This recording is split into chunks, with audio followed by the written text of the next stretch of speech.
Well, hello. We're back in the shop again. I'm Earl. This is Earl's Small Segment Shop. Today, I'm going to be doing something really simple, easy. I want to make a nice turning for the wife.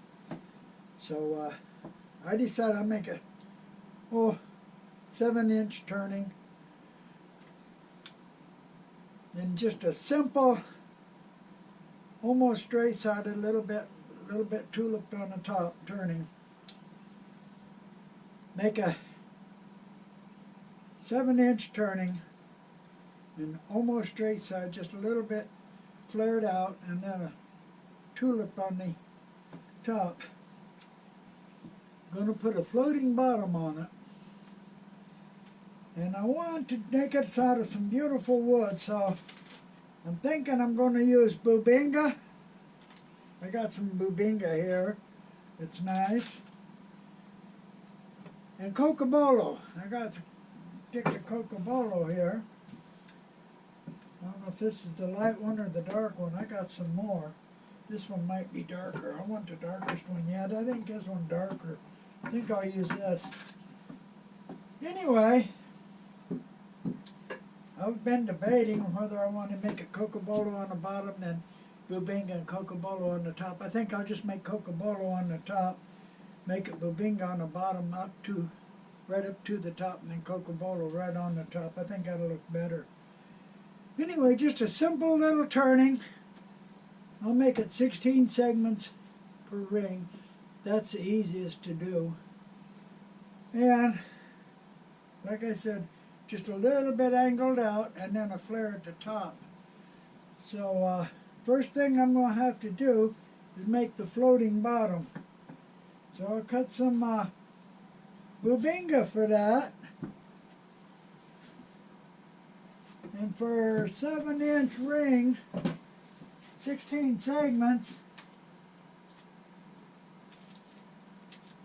it's going to have to be segments are going to have to be cut to 1.39, 1.4 is close enough. And the angle of 11.25 degree cut. So I'm going to go ahead, set up my fence, set up my stop block, cut a test piece, and then cut 16 segments. I'm going to rip this first, I guess. Rip it. Well, let's see how wide it is. It's 7/8 of an inch wide. I'll cut off an inch piece to make them. Actually, I'm going to have to rip off 2 pieces, I think, to make it. So I'll rip off a couple of inch pieces to make the floating bottom. I cut 16 segments, sanded them a little bit, dry clamped them and checked them for tightness, and glued them up into a ring. Now I'll let it set for 15 minutes, then I'll flatten one side. Actually, I'll put it in a cold jaws and flatten one side. I'll turn it over and flatten the other side. And then I'll part off a piece to make a floating bottom out of this. It's wide enough, so I'm going to part off a small piece for the capture ring. So I'm going to go ahead and let this sit up for 15 minutes. I've got the segment ring. That's my floating bottom. Well, not yet, it's not. I got to flatten both sides. I've got to turn the inside of the one that's going to be the bottom, sand it and finish it, so I won't have to do that later when the bottom's in. Then I'll have to split off a small piece, and I'll have to put a dado in the bottom, and make the actual floating bottom piece. Well, first thing I'm going to do is put this in the cold jaws and flatten both sides, and then what's going to be the bottom, I'm going to turn the inside, sand it, get it ready, so I won't have to do it later when the bottom's in there.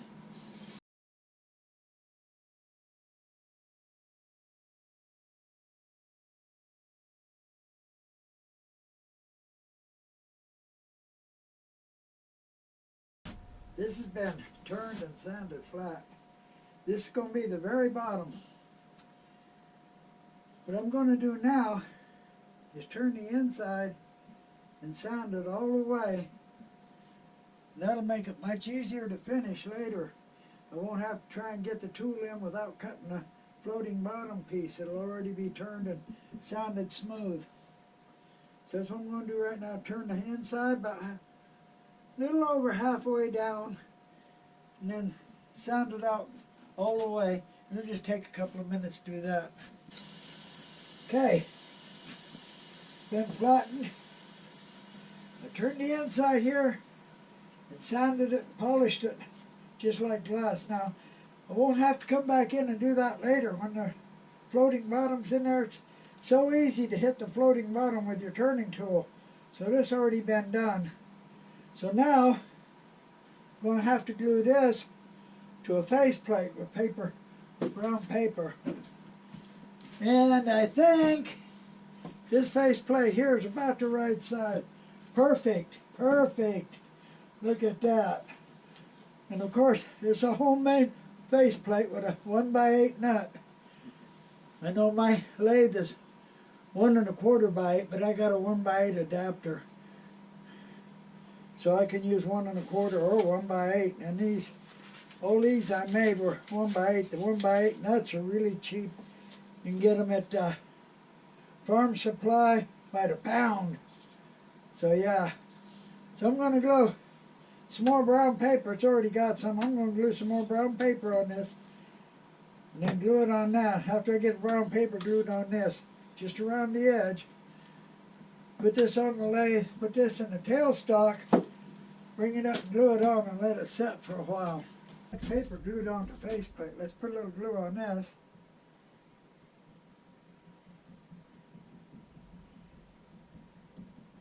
And we'll glue it onto the paper.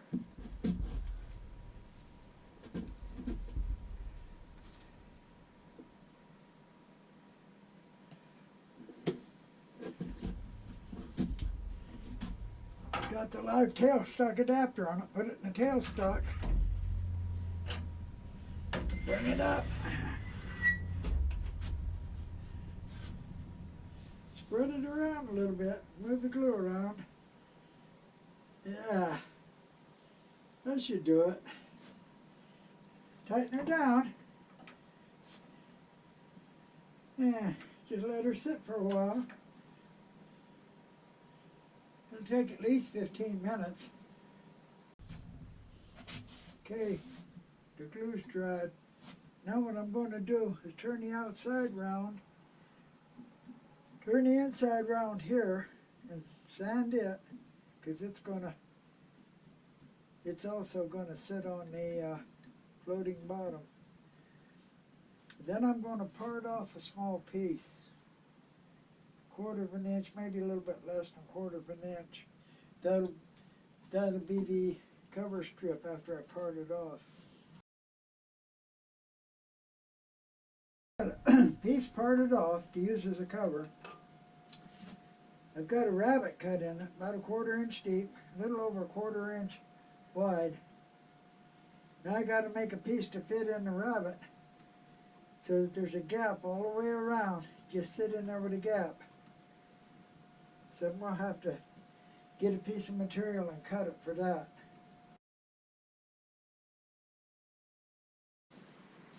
Okay, I got a piece cut for the floating bottom. Got it sanded smooth. No, it's not perfectly round. It's round enough. Fits in here with a gap all the way around so it can move as weather changes. Now it's called a floating bottom, but it's really semi-floating. The grain's running this way. That means the movement is going to be this way. So I'm going to put a drop of glue here and here and glue it in.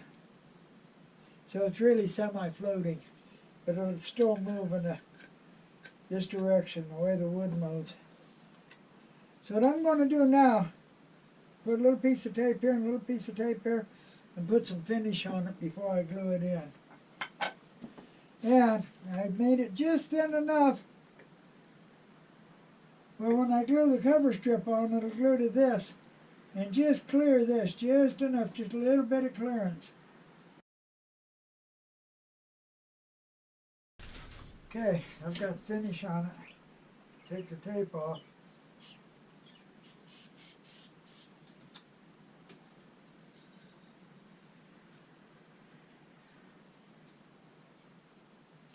Said before, the grains run in this direction. Now I'm going to put 2 little spots of glue on and glue it in. Make sure there's a gap all the way around. Very small spots of glue.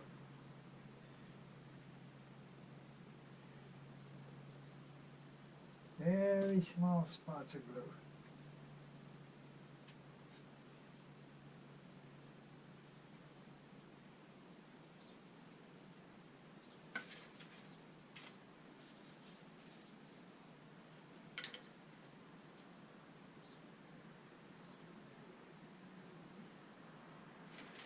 And just put it in and glue it down.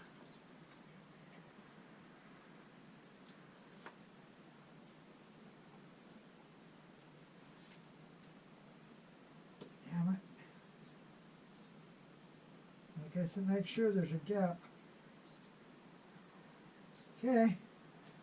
Let it set for 15 minutes and then we'll put glue all the way around it and glue the top strip on. Try fitting it one time. Make sure the top ring fits flat up against the bottom ring all the way around. So it seems to fit good. So I'm going to go ahead and put a little glue on the bottom ring. Brush on a very light layer of glue on this bottom ring. I don't want any squeeze out in the middle. Squeeze out on the edge, I don't mind. If it's a little heavier out towards the edge, I don't care, but I don't want any squeeze out in the middle, get on the floating bottom. If it gets squeezed out on it, it won't be floating anymore. So, get a light layer all the way around, make sure it's thin and towards the center. Like I said, it can be thicker towards the edge. Okay.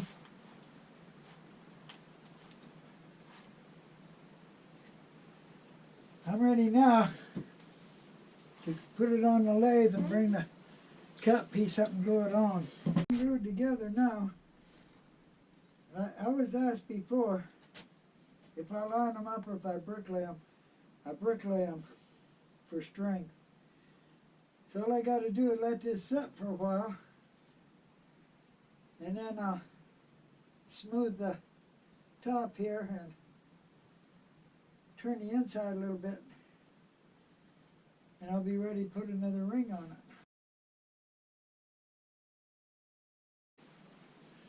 The floating bottom is finished now.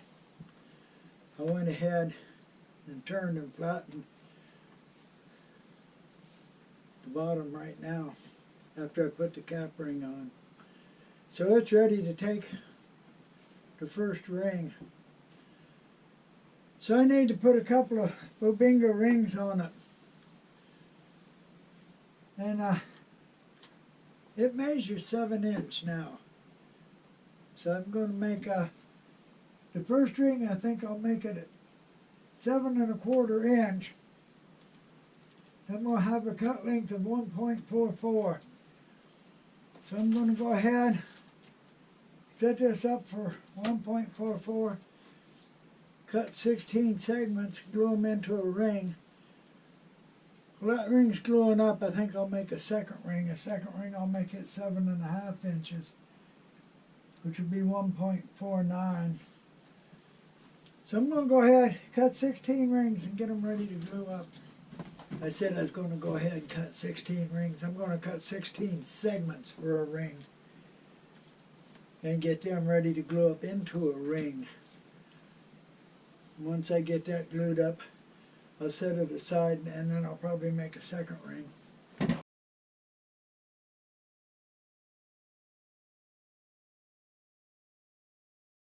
I got segments cut for the 7 1/4 inch ring. I sanded them just lightly on the disc sander. Always important, if you use the single ring glue up, to dry clamp them and check them before you glue them. Make sure they're tight. These are tight, so I can go ahead and glue them. Alternately, of course, you can always use the half ring glue up method if you like that way better. Okay, the first ring, it's set for over 15 minutes. So I flatten one side, just one side, put it in a coal jaws. I got the coal jaws on the live adapter for the tailstock. So I'm going to put it, glue on it, put it in the tailstock, and just bring it up and glue it on.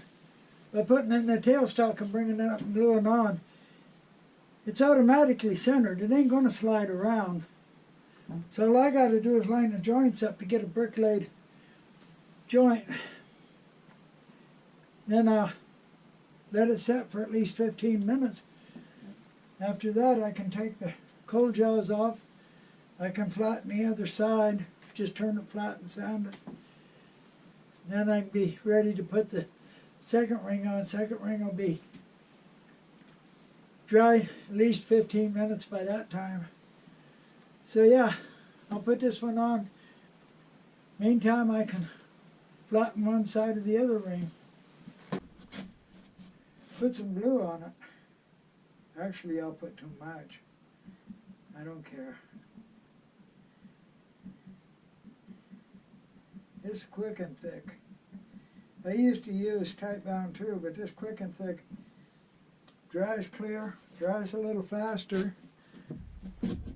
Has the same properties when it's dry. So I like it. It's good stuff.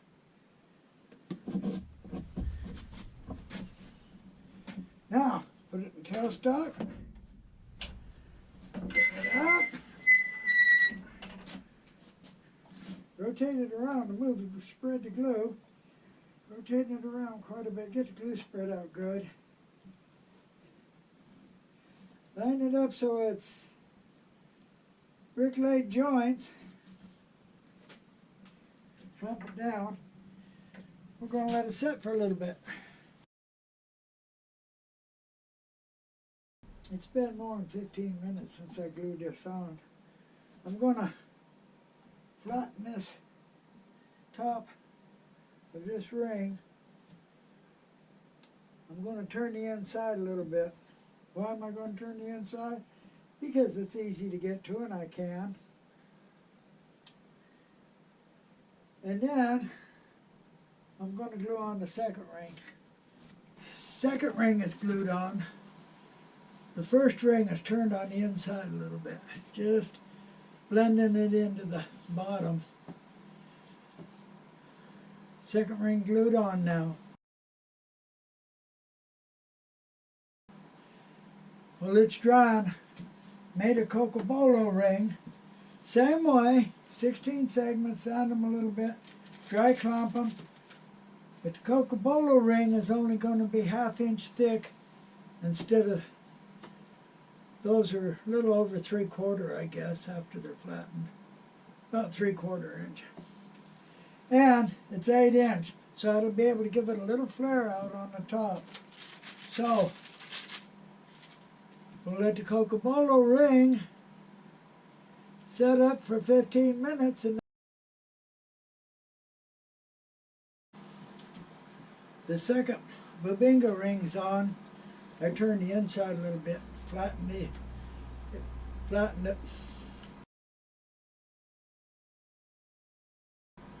So I'm ready to put the Cocobolo ring on. 8 inch Cocobolo ring. I only made it 1/2 inch thick, so I'm going to let it flare out a little bit on the top. That's why this is 8 inch. The last Bubinga ring was 7.5. And just go ahead. I'm going to flatten one side of this. I'm going to glue it on. After 15 minutes, I can finish turning it. The Cocobolo ring's on. It's been more than 15 minutes. The squeeze out's still wet. But I don't care. I'm going to go ahead and turn it anyway. It's been more than 15 minutes, so it'll be okay. Now to sand it. This is good hardwoods. So if you watch my sanding video, you'll know. I'm going to sand this probably less than 5 minutes. I'll get it sanded just like a piece of glass. Going to go through all the grits. Just real quick, I'm going to start with an 80. Get any tool marks out that I see, any imperfections. I don't see many. But I'm going to start with 80 anyway. Then I'm just going to make a couple of passes with each other grit all the way up. And then the Scotch-Brites. It ain't going to take but just a few minutes.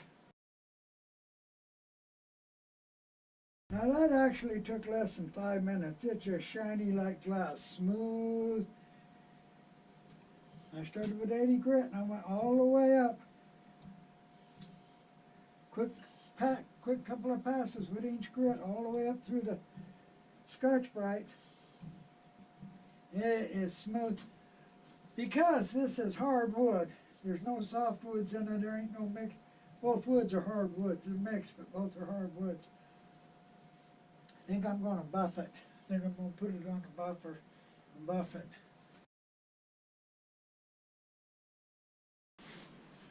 So, I polished it up pretty good. Didn't take long at all. Not too bad a shine on it.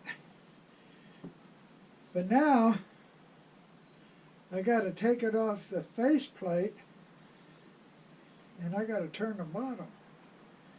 So, it's on the faceplate with brown paper, so it's easy enough to remove. Just got to find the right spot to start it.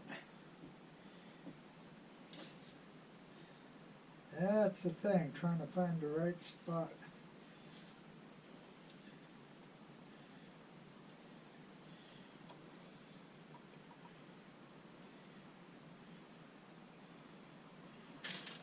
Let's see. Now,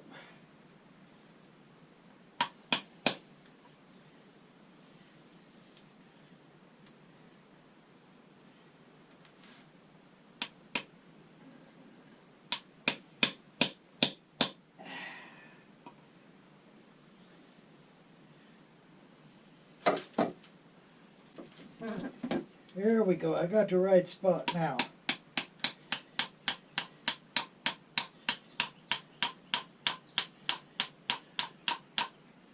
Get the paper to tear here in a minute.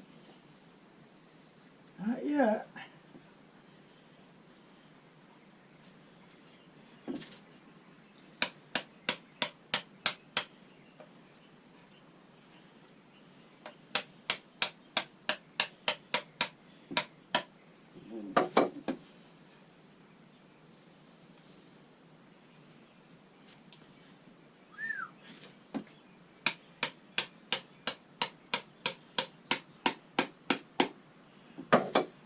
Come on, paper, tear.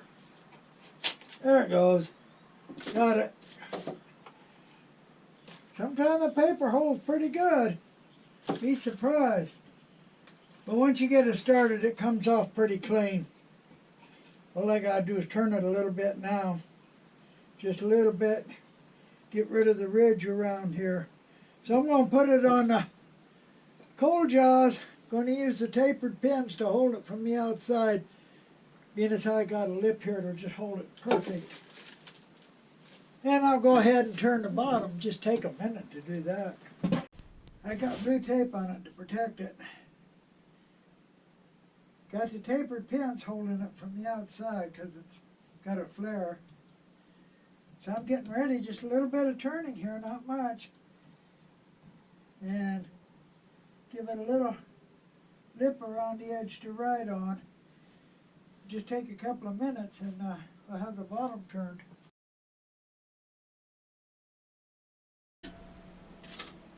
Yeah, there it is. Very, very simple turning. really back to really basic turning. A floating bottom, 2 solid rings, then another ring on the top. The top ring's Cocobolo. The bottom rings are Bubinga. I think it looks pretty nice. And being as how they're really hard woods, it takes nothing to shine them up. Nothing at all to shine them. Just took me a few minutes. Of course, I put a little wax on them as I when I finish shining them, but real easy. Got it signed. Actually, it's number 800. So, I know it's not a very long video, but if you have any questions, I'm going to leave my email up here. I think next I'm going to do a turning with 3 different patterns. Pattern 1, pattern 2, pattern 3, pattern 2, pattern 1. I've been thinking about the patterns I want.